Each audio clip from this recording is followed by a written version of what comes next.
We have already got a few questions coming in. So just so everyone knows, the idea is that you can send your questions in through the chat, or you can send it in through the Q&A. So you have a few options in terms of how you want to send your questions in. But we had a question sent in a few days ago that someone wanted to ask you, Mauricio, and basically what they wanted to know is, as a producer who experiments with exotic processes, how would you recommend other producers getting into this, and how would you recommend the conversation between a roaster and a producer in terms of how they should work together in developing a new process on the farm? Okay, so first of all, baby steps. Okay, start from the beginning, just from the picking. Be really keen in getting rid of unripe coffees or overripe coffees. Don't be afraid that you're going to use mass, but you're going to lose quality. If you lose mass, less coffee beans, okay, but by the end, much better quality. And then processes, once again, baby steps. So start with, I don't know, a natural process, okay? And after you've mastered natural or honey or washed, then move on. Then move on to whatever, to anaerobic, to yeast, adding yeast or whatever. And one of my most important issues here is read. One of my best friends is Google Scholar, which I use every night and read. And everybody has something to say, and you learn new things that will add to improving your processes. Awesome, thank you. So we have another one. John is asking, is it native fermentation or inoculated with curated yeast? Well, yeah, unfortunately, here in Colombia, we just have one type of yeast, Saccharomyces cerevisiae, which is the most worldwide used strain. You can perform your fermentation with the yeast present naturally in your coffees. But we add yeasts because I want to basically overwhelm bacteria, get rid of lactic, aseptic, propionic, whatever bacteria. So if there's more yeasts per unit of mass, they will basically overpower the bacteria. Awesome. But we have used champagne and beer and everything yeast. It changes, but it's too expensive for Colombia. Okay, thank you, Mauricio. So we got another question here from Tim. This one's a bit more about La Negrita specifically. So he's asking about the altitude, the range of altitudes at La Negrita. Okay, we start at 1800, and go up to 2300 awesome. And meters above sea level.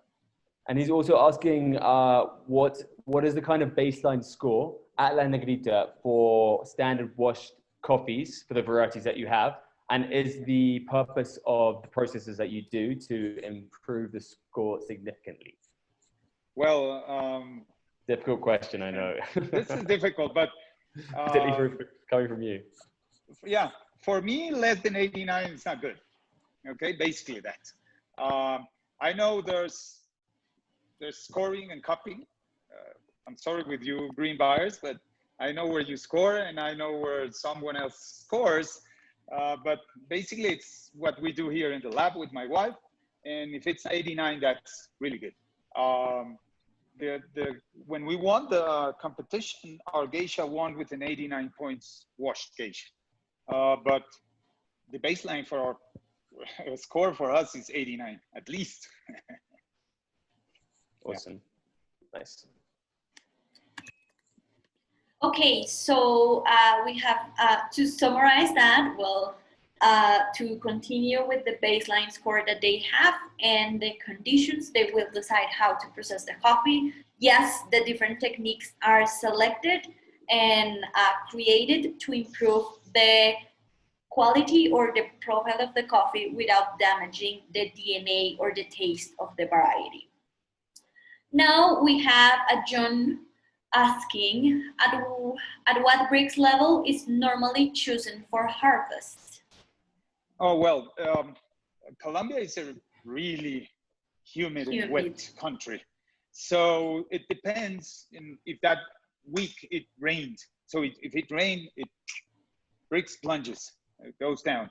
But usually our coffees are in between 18 and 22, usually, depending on if it's rainy or if it's dry season. And as I told you before, for example, in that example that I show you, the lower one was 16, 18, and 20, and we used 18, okay? So I prefer to go like safe. Then those up there, you're risking to get over fermented flavors or over ripened coffee cherries. Yeah, so people remember that we're talking about a farm that's in Colombia, really close to the snow cap. This is very tropical lands. So we have really, really high humidity and a lot of rain. So our bricks tend to be lower because of the content of water that is around. We have another question. So here. May I a minute while you read the? There's a lot of discrepancy with bricks. There's people that are talking about nothing. Bricks does nothing to the final product, and some people are just, oh, mine is 26, 27. Basically, bricks will allow the microorganisms such as yeast, because there's more sugar, so they'll have more to work on. Okay, for me, it's not true that higher bricks will get a sweeter coffee. No, sir. Yeah, that for me is not true. The sweetness has been acquired during the 8-month process of formation and final final picking. Obviously, you can modify a little bit during the process, but it won't like go 20-30% higher. No. It is just a guideline measurement. Remember that here we're talking about enhancing what is already there. So the first step is fertilization and how you take care of your trees, how you take care of your farm. Then we move into processing techniques. And these bricks will be, well, the bean is being fed throughout a certain amount of time. And then while you read it and you measure to decide how do you want to process it. Exactly. We have another question.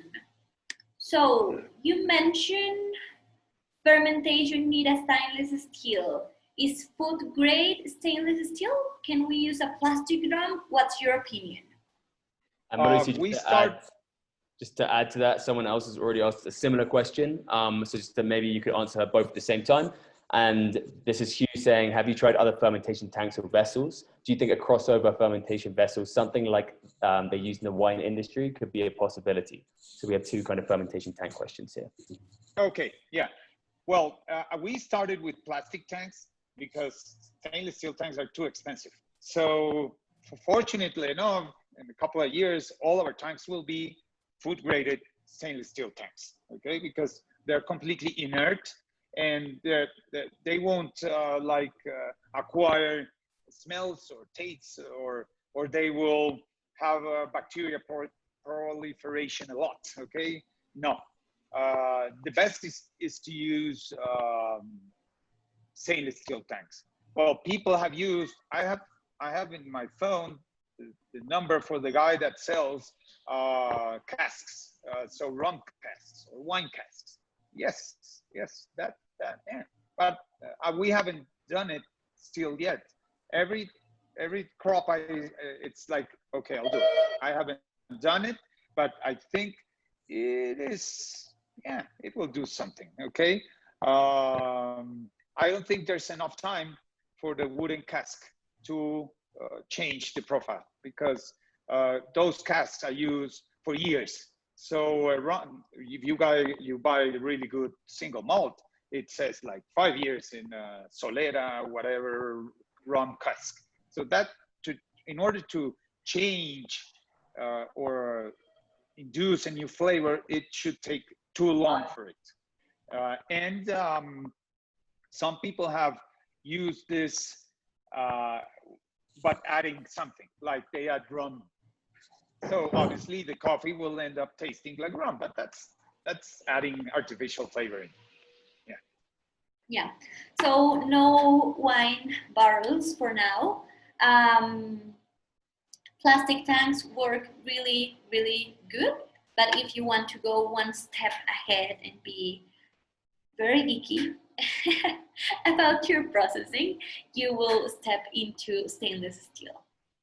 Okay, let's move to the next two questions. So this is very new and extraordinary approach. It's very impressive. Cheers to you, Mauricio. To what size level farm do you think it's applicable? Let's put in volume terms. And the second one, how long did it take for you to train the staff you have? Okay, well, baby steps, no? So good processing, there's no limit in the farm size. No limit, no limit. You can have 2 or 3 million trees, you still have to have a good processing station, okay? Starting from that. That's the baseline. What I tell everybody is, how many Ferraris are built per year? I don't know, 500? 1,000 Ferraris and a couple of Bugattis here and there and whatever, okay? So if you have a 2 million tree coffee farm, you cannot have all them producing Ferraris, because then Ferraris will start selling as Fiat whatever, or Nissan March. So the exotic experimentation, everything should be applied, according to my perspective, to small lots, small productions. Because if you produce, I don't know, 100 tons of geisha, you're not going to sell it as they have done for $1,000. It's impossible. It's completely impossible. So, but if you have 50, 60 pounds, then you can ask for a higher bid. If you're in an auction, or if you're selling, you can ask for a higher price. So in big farms, I think if people want to get into exotic processing or exotic varietals, they should have small lots just for that. And the other, all the production probably makes more money in bundle, but it's not what we do, at least. But obviously, start baby steps, good processing. Please wash your hands. Yes, as Mauricio says, this is a process that takes a long time, because you shouldn't start throwing everything and experiment with everything till you know your farm, till you know your trees, till you know your profile, till you know and master a technique. When you reach that moment, then you can start experimenting and separating and dividing the farm on the more useful way to get the results that you're looking for. Salo, for the second part of the question, I'm sorry. What we have done with our people is that we try to be really good bosses. So for now, with the COVID thing, we haven't had that issue with picking, because people stay the whole year in our farm. Even though during the low season, we still pay them to be there, because there's pruning, or there's gardening, or there's fertilization, or whatever. So we keep our people there. And that's for the pickers, okay, or for the fertilization, or the taking care of the trees. For the really exotic processes and everything, we have El Mono, that both of you have met, and he is a really interesting guy. And when he first arrived, he wanted to do things as he thought, because he's been in the coffee business since he was born. But now he acknowledges that there's a new scientific approach, and well, it's taken 4 to 5 years to reach this point. Yeah, definitely. It's not only about the years, but the treatment and the stability, like the job stability for the people that's working, what has made the difference, basically. Exactly. Yeah. So we have, sorry, Sal, we have a question that was sent in a bit before. So it's not on this list, but I think it's quite an interesting one for you, Mauricio. And it's, do roasters seem interested in purchasing the same processed coffees in different ways? Or do roasters, once they bought a specific process from you, do they often buy the same coffee again and again and again? Most of them try to cup and roast new processes. Some stick with the same, but most of them I've seen that would like and usually evolve. So that's what we do during the off season. We send the samples, or you send the samples, and they cup them and go, oh, wow, this is an improvement. Now that we are mainly in the competition coffee business, well, not mainly, but that's one of our most important customer bases. We have to produce new profiles and new coffees and new varietals that people are searching for competition. Interesting. Okay, next one. We have, hi, do you have any seminar during the next months? If so, where, online or on your farm? Well, I can answer that. Okay, yeah. So at Caravella, we really focus on teaching the people that we work with, especially producers. So yes, we have been working on this structure for seminars, but so far it's a little bit delayed. We're going to do some online ones, ideally to teach producers on how to build these stairs so they go baby steps on improving their processes. Just reach us on Instagram or email any of us and we will share information with you. Okay, next one. How do you remove all the oxygen? Do you use vacuum pump? No, there's a quite simple trick there. As you saw, the tanks are tightly sealed. And we use molasses as a sealant for the lid. And before closing the tank, we have a dish, a ceramic dish, in which we put a candle and we light the candle. Then we close the lid. The candle will basically consume the whole oxygen. And when oxygen is fully out, the candle will burn out. And that's how we get the fully anaerobic environment within the tank. Yes, it's an easy trick, guys. Not everything is weird equipment. There's wisdom on traditional techniques and practices as well. So we have another question here from Sun, and this question is, apart from using organic acids to highlight the natural attributes, some producers are growing their own natural yeasts and then they put it into the fermentation tank during processing. What is your viewpoint on this? Perfect, but remember that's control, control, control. So our next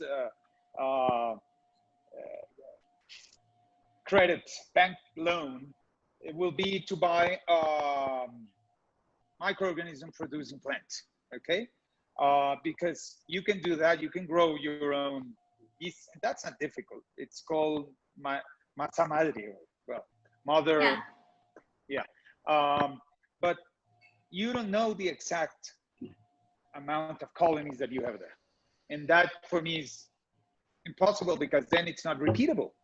Because if you add, I don't know, whatever, 1 million colonies per cubic millimeter.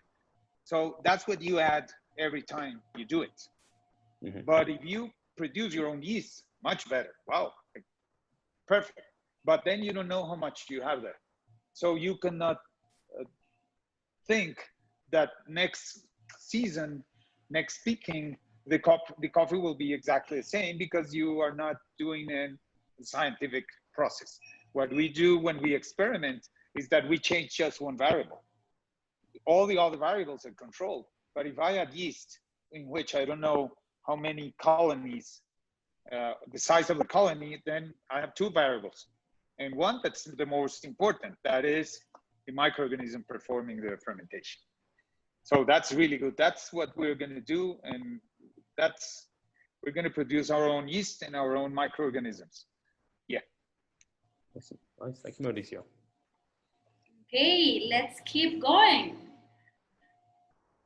So, Can you tell us more about your experience with the best pH rate with anaerobic coffee processing, and how many days it takes, and how do you measure that? Well, I showed in one of the early slides that we have pH meter, but we have probes that we can insert in the tanks. And we love pH that never go lower than 3.2. And after it reaches 3.2, never goes higher a whole point. So if it's 3.2 and it starts to climb again, because that will eventually start, that's what you'll find in the process. If it reaches 1 point higher, for example, 4.2, you have to stop the process, because then the bacteria are generating ketonic radicals that are not good for cupping. Awesome. So we've got another question that was sent in before, and I'm going to answer a little bit first, Mauricio, and then maybe you can add in your opinion. So the question is basically, what are some of the negative impacts with exotic processing? And I think this is like an interesting debate in general, because there's always going to be risk with processing, but as you know, experimenting is very important. So I guess when people want to do something a little bit different, what we always recommend is that they experiment first. And not risk everything all at once. And if they have a positive result, then they can apply it to their whole farm. But I'll be interested to hear maybe what you think, Mauricio. What other things do you think are like the negative side of exotic processing? Well, the first is one of the things that you said already. It's expensive, it's costly, and it's time consuming, and it's not easy. So that's basically the first thing. Second thing, it's difficult to change the status quo, because no one wants to change, like wash, perfect. That's my favorite cup of coffee, okay? So that's this most change the people's mind about coffee. When they cup it, they say, oh, wow, this is good. But basically what I told you, it's costly, time consuming, difficult, and extenuating, really difficult. Awesome. Okay, thank you very much, Mauricio. Very valid points. Okay, got you. So, how do farmers in Colombia normally access recommended varieties to plant on their farms? Do you have any advice on where the farmers can find new varietals? Look, what I'm doing is about a mad scientist, okay? People want to go there, like 100 varietals, 10 varietals. Oh no, that's really difficult, because going back to fertilization and farming, every varietal has a different fertilization program, a different planting diagram, everything's different. So if you want to make some money, have a couple of varietals with good production. For example, Bourbon, yellow, red Bourbon. And now there's yellow, red, orange, pink, Sidra, all of them we have in the farm.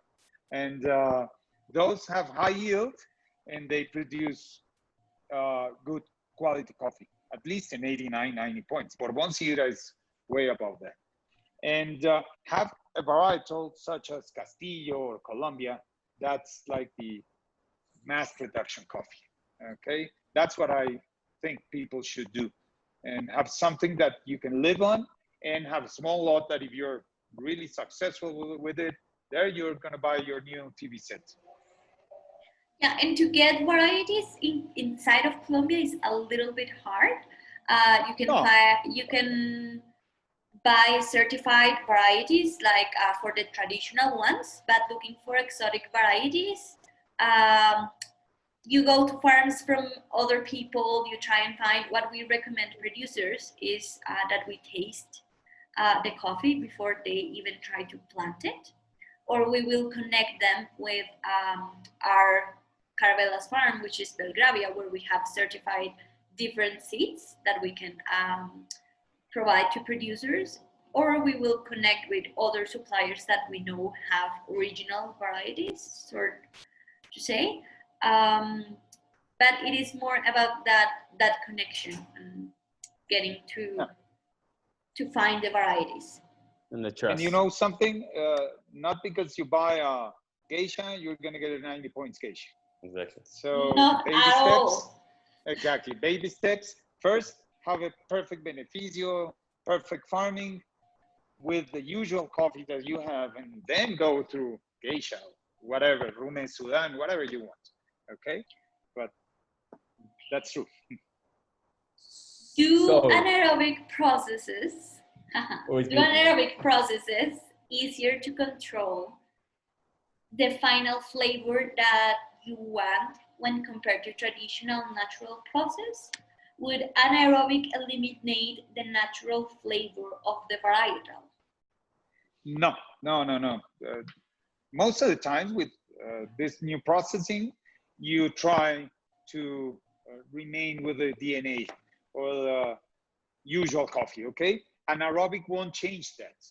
The thing that anaerobic is doing is that you are allowing yeasts to perform the fermentation process. So we have anaerobics not with naturals, but with washed, and we have honey anaerobicals. But if you control the process, it shouldn't change the basic cupping profile of whatever varietal you're using. Yeah, let's remember that the goal here is to enhance that profile, to showcase it, but not to take it away. If we take away the profile, the original profile of the coffee, we're going to end with a coffee that only tastes like process, and that is not something that people is like very interested on, or that we are very interested on. We want to showcase the variety. And leading on from what Salome just said there, we have the last question, which was sent in beforehand, which is talking about how you choose the process, Mauricio, based on the variety. So maybe you could give us an example of a variety and why you have to use a certain process and why you wouldn't use another process. Yes, for example, let's use yellow bourbon. Okay.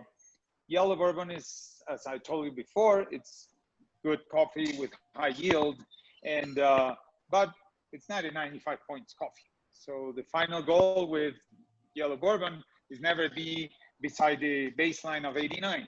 So we've used the actual process that we define is an anaerobic honey process.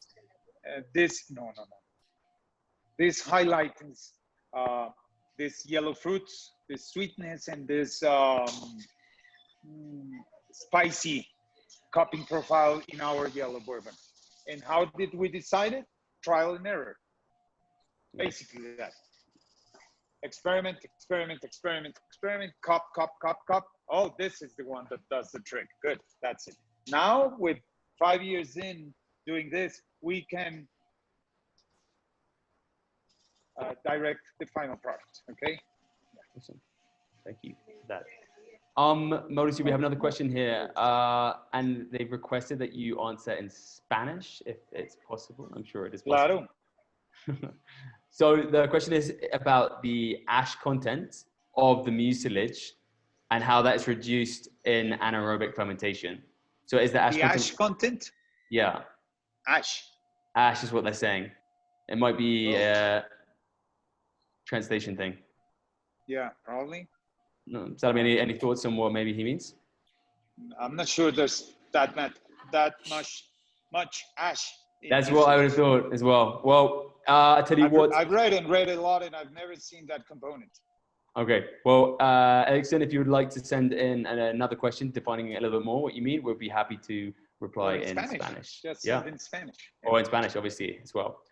So we have another question about the Brix level, and you did kind of mention this in your answer, but just to like reinforce it, we know Brix isn't like the key measure to determine sweetness in the coffee. And you mentioned before that it really has a lot to do with how the coffee is grown on the farm and the development of the cherry. But maybe you could go into a bit more detail. What determines the sweetness in the cup? Well, remember, back to the wine industry.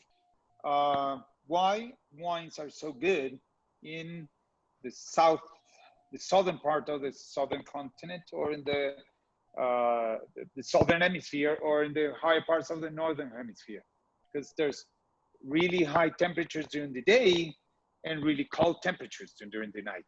So what will the cherry acquire? What will the coffee in this case? They will produce sugar to protect from these temperatures. So why are coffees in higher altitudes more sweet, such as ours? Because they need sugar to basically live.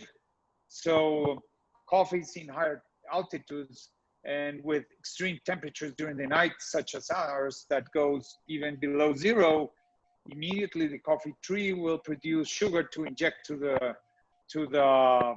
the cherry and basically to the bean, and that is why those coffees are sweeter. So Brix is measuring the sweetness in the pulp, not the sweetness in the coffee bean. So obviously, if you have a higher Brix content in pulp, this will diffuse a little bit during the process to the coffee bean. But when you pick it, basically the sweetness is already pre-established. I don't know, 90% or 95%. Yeah, thanks, Mauricio.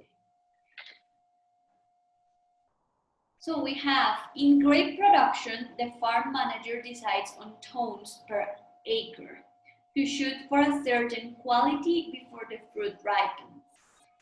Is there a similar process on the coffee farm? What is the highest elevation for coffee to grow?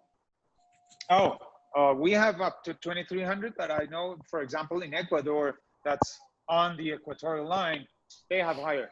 And I have already planted some mocha trees up to 2,600. I even planted in the forest. It's planted up there. I'm going to, a couple of years, go back and see how they thrive or they're dead. But I've known farms at 26, 27, 2,800 meters above sea level. Yeah. And inside of the farm, I know, because I have been there quite a few times, they do separate inside of the plots according to the quality or the process that they want to achieve. So the plots are separated according to the quality that they know is there and how they are going to use it. We have Edison. Hola, el aroma y demás variables de calidad y sabor se ven afectadas dependiendo de las variedades y el ambiente donde se desarrollan. Sí. Bueno, eso es importante, lo contestamos en español, obviamente, eso es el terroir, eso es el medio ambiente, eso es la fertilización, todo va a cambiar, pero básicamente un geisha debe saber a geisha. Ahora, si usted lo alimenta bien, si usted mantiene las maticas bien cuidadas, si usted hace un buen proceso, esa expresión de ese geisha se va a reflejar mejor en el producto final. Pero así usted no le dé comida, el geisha tiene que saber a geisha. Ahora, que sea un café de 89 con sabor a geisha o de 82 con sabor a geisha, eso depende de las prácticas. Obviamente sí hay una influencia importante del terroir. Por eso nosotros escogimos esta finca a 1800 metros, en una montaña que es una pared, porque eso va definitivamente a influenciar el producto final. Pero realmente, ¿hasta qué punto? No se ha podido establecer. ¿Hasta dónde?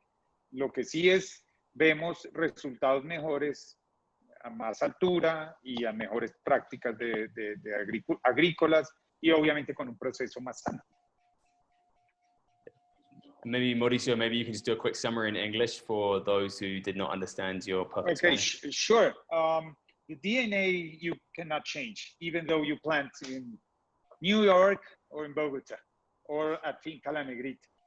What you're going to do with good farming, good processing, and higher altitudes, and some shade grown, for example, is that that DNA present in whatever geisha will taste more like a geisha. And probably your cupping notes will be higher. But I don't know to what extent, because it hasn't been described in the scientific material, if it's a 1, 10, 15, 20% that will change due to the terroir or to the rainfall or to whatever. Awesome. So Thank you. let's do the last question. So Jeffrey says, hello Mauricio, I just ordered Maragogipe. Would like to share about the details about this coffee. Thank you. Well, this has been the underdog at our farm. When he first started producing, oh man, this is not good, and it was almost cut off.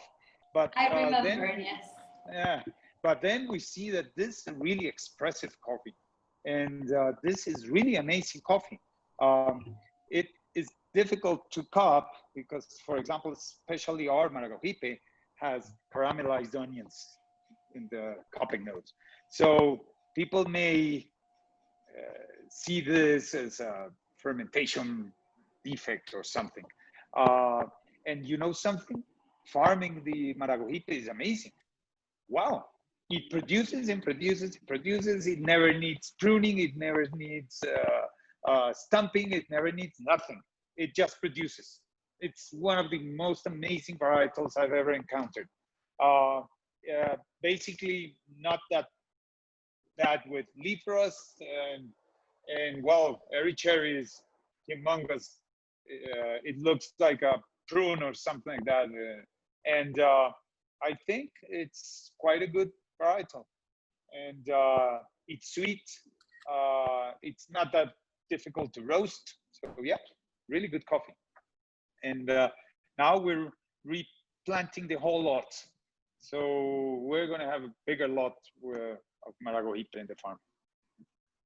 Exciting stuff. Exciting stuff. Well, look, as Salome said, we have now kind of gone over a bit on our time. But yeah, thank you very much to everyone who attended. Mauricio, thank you very much for having a bit of time for us and doing the presentation. It was very, very interesting, and for answering the questions. No, thanks to you guys. It's been a pleasure. It's been an honor to talk to all of our viewers, and hope to see you here in Colombia when this pandemia, whatever, stops, and you're more than invited to our farm. Please bring your hiking shoes, because Rory has been there hiking with us. It's not that easy, and be in good shape. And thanks a lot. And for those of you that have our coffees, many thanks. Yeah. Well, thank you everyone. This is the first of the coffee talks that we will be hosting throughout the year. It is very, very important for all of us to gain more understanding and learn every time. So tune in for the next webinars that we will be doing. We will be talking about Green Coffee Chef Live on the next one. It's going to be on August 5. And thank you for joining. If you have any other questions, please just contact us and we will be happy to answer. You can DM Caravella on Instagram or shoot us an email, whatever is easier for you. Thank you for joining. Thank you, Mauricio. Okay, and thanks you. Everyone. It's been a pleasure. Bye-bye. Awesome. Ciao, ciao, gracias. Bye, everyone. Thank you very much.